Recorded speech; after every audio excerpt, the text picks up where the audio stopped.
Welcome to Night Shadows.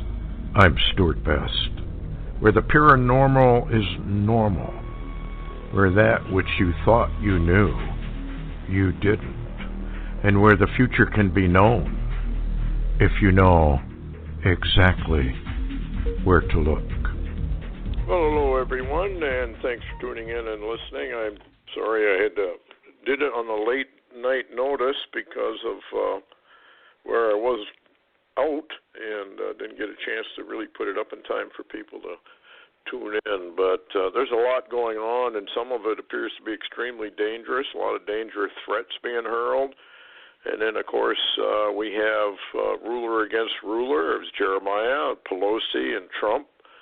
Communist Pelosi, I should say.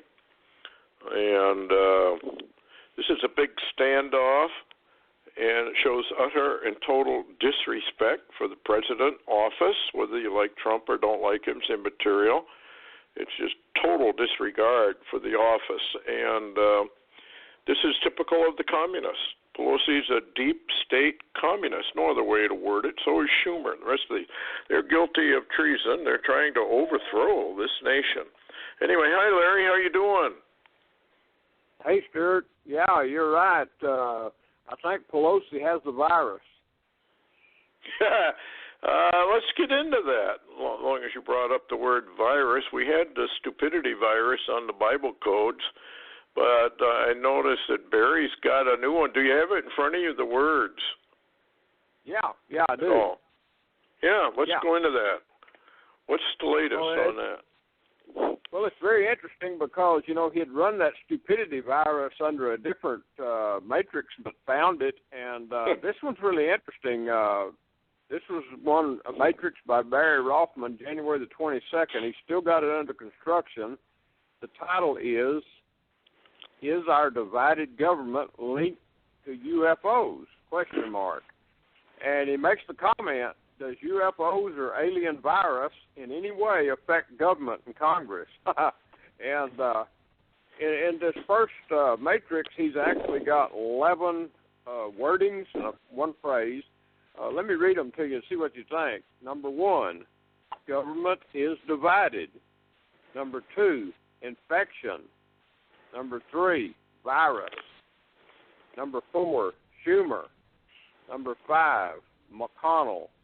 Number 6, and not make your way successful. Number 7, shutdown. Number 8, controller. Number 9, UFO. Number 10, computer. Number 11, capital. What do you think, Stewart? Wow, that sounds like, well, of course, we do know that the Lord overrides all government functions, ultimately, and he can do what he wants. And this is kind of interesting that he's dividing the nation, just like Jeremiah said. It's ruler against ruler, only it's gone up and now to the point where it's basically shutting down the government. Who knows what they're putting in these chemtrails, as far as that goes. And it's odd in a way that Pelosi's not involved here. But Schumer and McConnell, we've all known McConnell is deep state along with Schumer. And, of course, this is what happens when you don't have term limits. These people get entrenched and they work to overthrow the nation.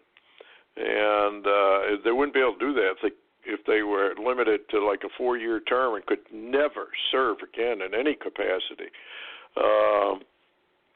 It would make a huge difference to the nation. But it's interesting, too, that it says controller UFO. Isn't that interesting? Oh, absolutely. And what's computer? What do you make of the term computer? Well, it's really interesting. It reminds me a little bit way back there on this very unusual Stuxnet virus that Israel and I guess the U.S. applied into Iran. That, if you'll remember, McAfee and one of the guys from Russia said, you will never get that out of the Internet system, and it will only mutate and grow. Now, they didn't talk about what it was all about, but McAfee got out of the whole business himself. And it makes me wonder, you remember Netanyahu, supposedly there was an oddball report that he had met with a UFO that had landed, and a little bit after that was when this very, I guess you could say, unique virus called Stuxnet was introduced. Well, of course, maybe, these fallen angels have tons of knowledge, and even the Lord's angels do too. So I guess it's kind of like when you see a UFO. Is it ours? Is it theirs? And if it's theirs, who are they? We're in a kind of a quagmire right now, but this would tend to confirm that this is above humanity that's engineering this. And, of course, the Lord would be the overlord, if you wanted to call him that, of dividing and taking down America, and allows this to happen. I don't think there's any question that we are a divided government. They've worked for years to divide the people. You divide and conquer. Ethnic group against ethnic group. Religious group against religious group. So here we go. I think we're in the final phase of the takedown of the United States. That's my goal. That's how I read it anyway. Seems odd that all this is happening too right after the blood red moon. What do you think? And well, what was interesting too, Stewart, is there's not much out there about it, but you can certainly find the meteoroid strike on the moon as it was red. In other words, it was totally encompassed by the shadow that turned the moon red, and then a strike in the moon while they're watching, and that's kind of interesting, don't you think? Well, it's a message. I think it's a message to the United States and to Israel and to the West that we're about to get hit with a meteorite. And it might have a reference back to that deal down there in, where was that meteorite supposed to hit? I can't think of the name of Puerto Rico, just off Puerto Rico. Remember that pastor had that vision. He's never recanted it. So, and it's never happened. But it could anytime. And that meteorite was supposed to create a tsunami that would take out a good part of the United States east and south coast regions. So very, very deadly. And a warning. There's no question in my mind that red moon or the blood moon was a warning to Israel and to the United States, and especially, I think, to the Jewish people that are living in the United States. For the last couple of years, the rabbis have been saying, return to Israel, return to Israel. Well, they're soon going to be forced to, whether they like it or not, because that's the way the Lord does things, What is going on in Venezuela?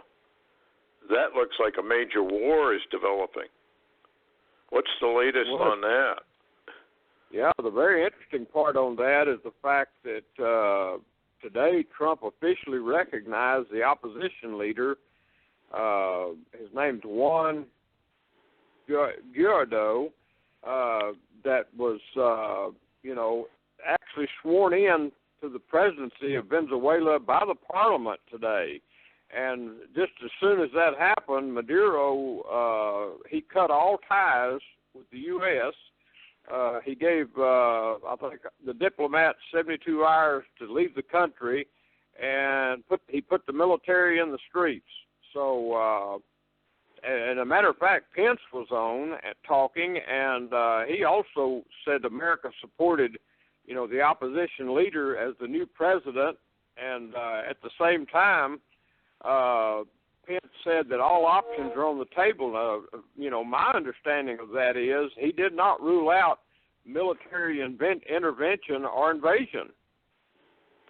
Well, here's the problem. We do know, I think, that China is involved down there, and who knows whether North Korea is. We know that Russian forces are. And in fact, Russia had sent some bombers over. They didn't stay there, but they've been building a military base on one of the islands just off the coast. And as we have warned people before, that could get far worse than the Cuban Missile Crisis when it comes right down to it. Because who knows what else they're doing if they're building an air base. And with the recent incident or possible incident, I don't think there's any way to vet it, but that possible, how do we call that? I guess an incident is the best way of this ramming of one of our destroyers and the possible sinking of a sub with China.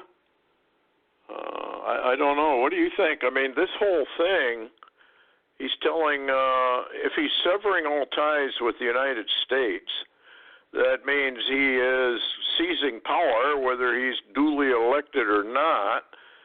And if we are backing the new president, or the one that was duly elected, I guess, that would mean probably that all things are on the table. Says the United States government has ordered all of its personnel to evacuate from Venezuela immediately. And it's telling all American citizens in that country they should leave now. The communist dictator is allegedly ready to officially cut off all diplomatic ties, which I guess he did.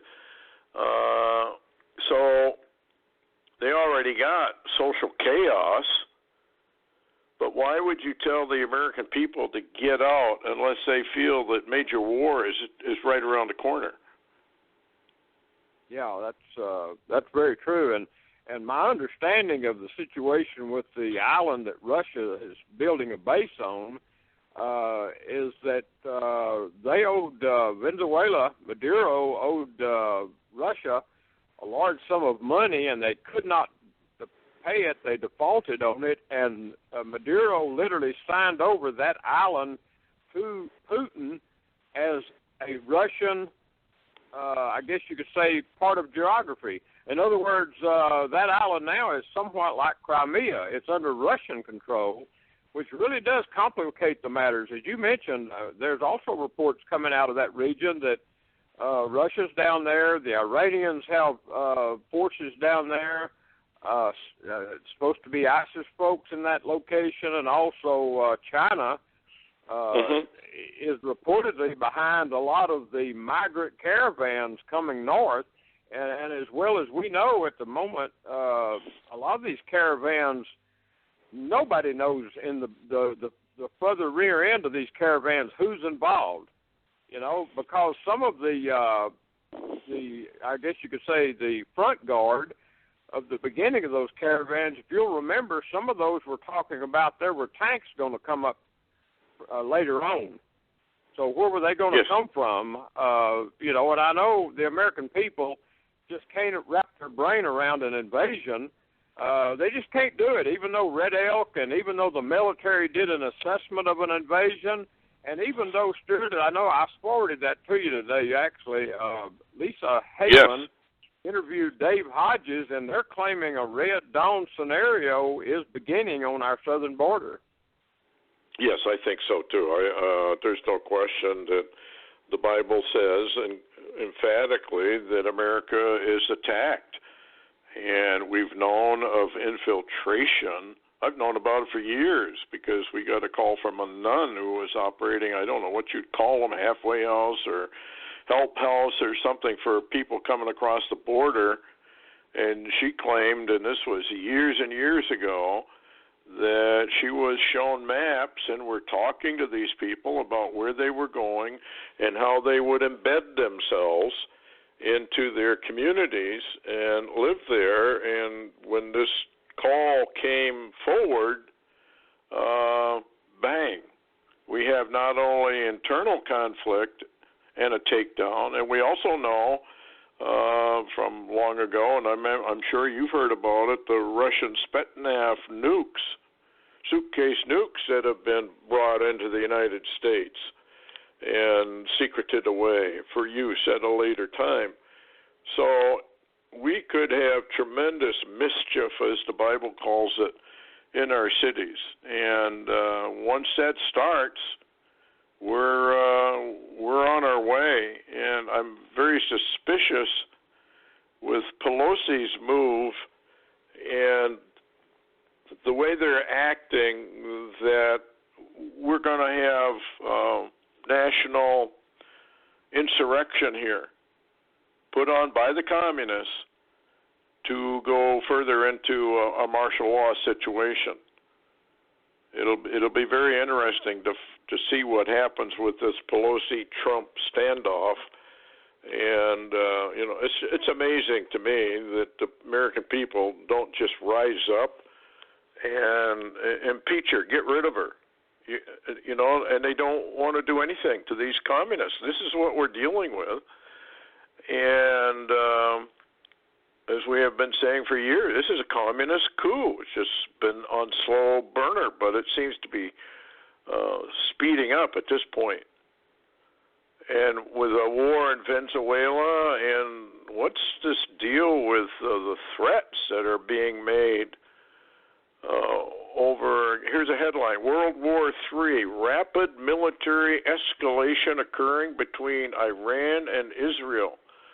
Tensions between Iran and Israel are escalating and intensifying after Israel struck Iranian targets this week, a former Pentagon official has warned.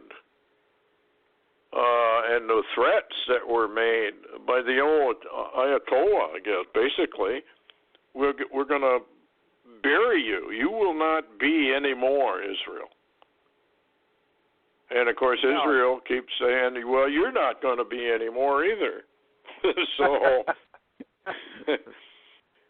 Well, it's kind of interesting to go along with the one you just read, which was a Drudge Report headline about World War III and the rapid military escalation. I think I either told you or we might have mentioned it on a previous show that a lot of Israeli military were coming out into formation without a public, I guess you could say, deployment report. In other words, it's being done in secret. And matter of fact, here's a couple of headlines that are really interesting. I got this. I get notices, press releases, etc., from the Ministry of Foreign Affairs there in Israel. In other words, the Prime Minister's office, the PMO. And listen to this, what he announced, actually. And matter of fact, what people don't know is Netanyahu right now is in the field with the IDF and preparing them. And matter of fact, listen to the headline. This is right out of the Prime Minister's office, okay? It says, Netanyahu now reporting, the main enemy we face is Iran. We are preparing for that confrontation. Now, that just dovetails right into the, I guess you could say, the scary headline you just read from Drudge Report. And then at the same time, here's another one, breaking Israel news today. Iran fires missile at Golan. Now, we know that was history, but it then says that the Iranian or the Israeli intelligence minister is now reporting from the government that this begins open confrontation between Iran and Israel /war. So, I mean, that's where we're getting, Stewart. That's where the Middle East is going, and most Americans don't have a clue. And if America doesn't think that's going to involve them, I can't wake them up. Yeah, and of course, I heard that Russia was, of course, would be siding with Iran anyway, due to treaties and friendship there, and so yeah, it says this expert said if the Israelis begin to bring in aircraft and start attacking targets directly, this is particularly with the Russian presence there, it's going to really escalate into something much greater, and it's already becoming that.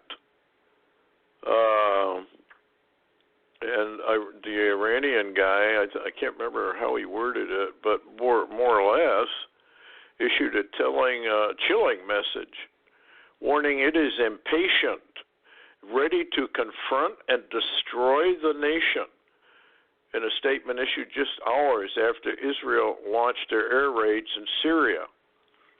Well, Netanyahu has said, get your Iranian people out of Syria. We're not going to allow it. And what's this deal where they have said, you keep it up, we're going to attack, Syria issues ultimatum, stop attacking us or we will attack Tel Aviv airport. What is that about? Well, that goes along with the Iranian threat and the Syrian threat, which Russia supports. Remember, Russia said they were going to okay, I guess you could call it retaliatory attacks. If Israeli missiles came inside Syria, then Israel would also see Syrian missiles coming inside Israel. And now they've narrowed it down to saying to Israel that we're going to, you keep attacking, we're going to actually attack Tel Aviv airport, which is a major. I believe that's Ben Gurion Airport, actually a major hub of that's a lot of civil, airplane traffic and all too. So that's a big deal. I mean, that's really a big deal. And then also Netanyahu came out today, and it's on my post today. I don't have it in front of me, but Netanyahu is literally mocking that Iranian General Soleimani to his face, that asking him what happened to all of his Iranian assets in Syria, and where did all that rubble come from that Israel created. So, and there is I did listen to Stewart too, and I'd like your opinion on this. I listened to Ben Danoon on Israeli News Live today, and he was saying that intel that he's getting is that Netanyahu's reached a point of defense around Israel that he's ready to literally go to war with Iran, whatever it takes. So we're really at a high level, Stewart. Well, and you've got Netanyahu in trouble anyway, politically, so normally, and we have a worldwide economic bubble that's about to burst, so what happens usually is everybody goes to war. And that's just one more phase of, mankind's stupidity, and I think the stupidity virus started probably back in the Garden of Eden, when they ate the apple. And we call it the fall, but there's something wrong with humanity, and they won't admit it. So, this is where it goes. But when you get threats like this, sooner or later they have to escalate into the war. Where's the United Nations in this?